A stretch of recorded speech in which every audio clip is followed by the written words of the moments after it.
guys that hung out together, and it was at TV. We didn't. Me and Taker and Yoko, we more were the guys that would go to the strip clubs every night. Rikishi now and then, Sabio every now and then, the Goblins every now and then. But me, Yoko, and Taker every night.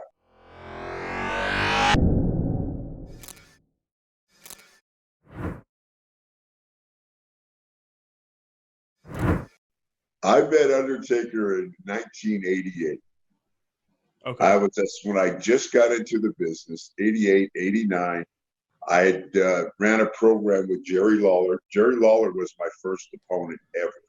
And I mean, ever.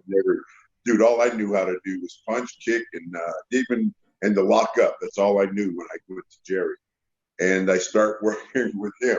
Well, at my very first match was a Monday night in Memphis. And that's, if you're in the wrestling history, that's a really big deal.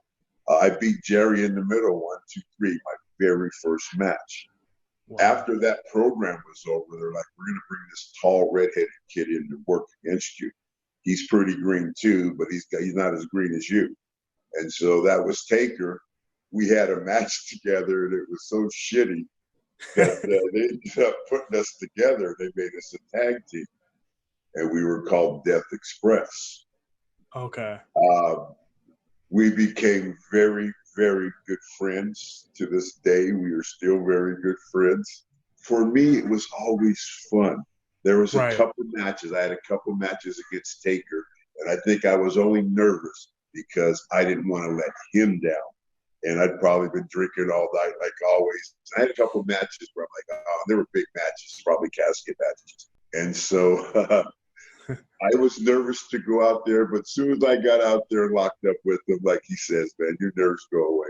And speaking of, backstage, we can't not go over the BSK, right? From one of the OG members, I believe. Yeah, I don't want to. Who do you think taught all them how to play dominoes?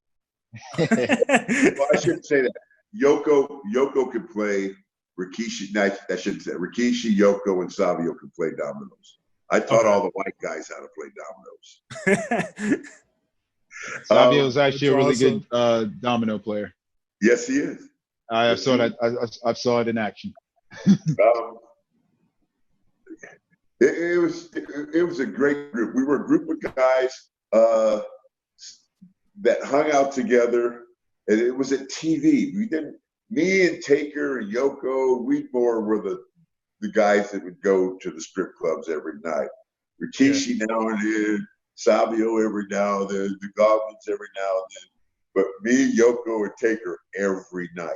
But BSK was more at TV because you had to be at TV at 1 o'clock, and either Taker or Yoko, one of them was going to be on the very last match, and we all rode together. So you're there all day. Right. And you have a lot of downtime back then. So we played dominoes on our downtime. And it was, people think it's Undertaker. It was Yoko who started BSK. Because Yoko. Oh, that's awesome. Yoko was, hey, BSK. Everybody, BSK. BSK. Let's boom, BSK. And then everybody would get together.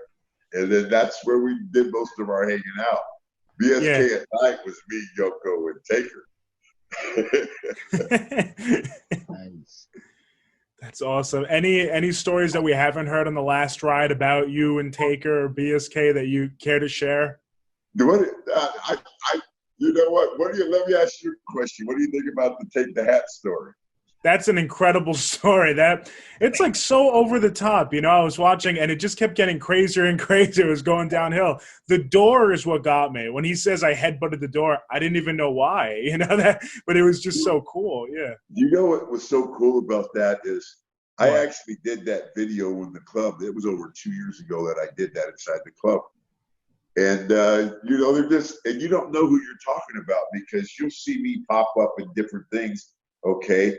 But it's just they ask you a bunch of questions. So they're like, hey, what we heard about a story of you and Taker in a hotel room. So now I don't know what Taker's saying or if Taker's even saying anything. I'm just answering the question. And what was so cool about it is as they're talking to him and talking to me, it's the exact same story because it happened exactly like that.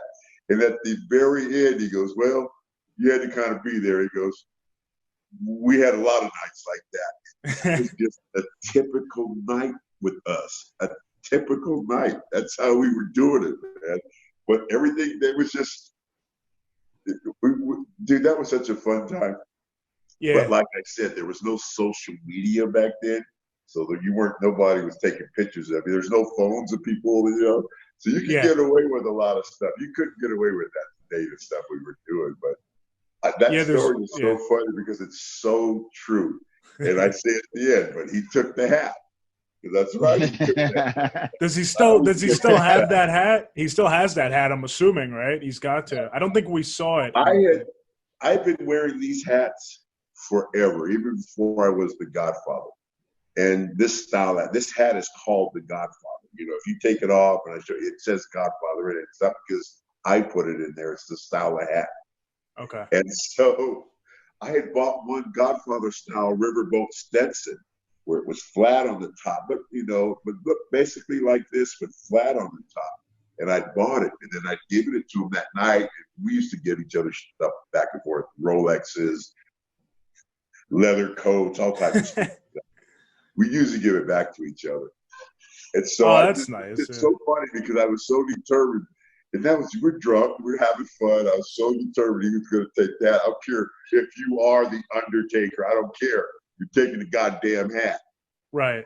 And that's what started it. And me and Mark, it's just, I go on and on. I just, you got to stop me because we used to just, one night we decided that we're going to stop beating on each other because we would beat on each other like that every night. Hip toss. We'd be in a club, call a hip toss, and I'd run at him, and he'd hip toss me, and then I'd pick him up and slam him. I mean, it was a crazy life back then, man. That's why I was like, I was having fun. Yeah, that's incredible. What are your thoughts on him retiring? Has he retired yet? Maybe that's so bitch have a lifetime contract. How's he going to retire? That's what the big rumor is, that Last Ride documentary was kind of like the last ride, Knowing him the way that I do, he probably would have retired a long time ago, but they just won't let him. Right. They just won't let him. Woo, Mr. Daddy, boogie woogie man feel good. I tell my people, my brothers and sisters, don't you dare miss online. Rewind, recap, relive. Oh yeah.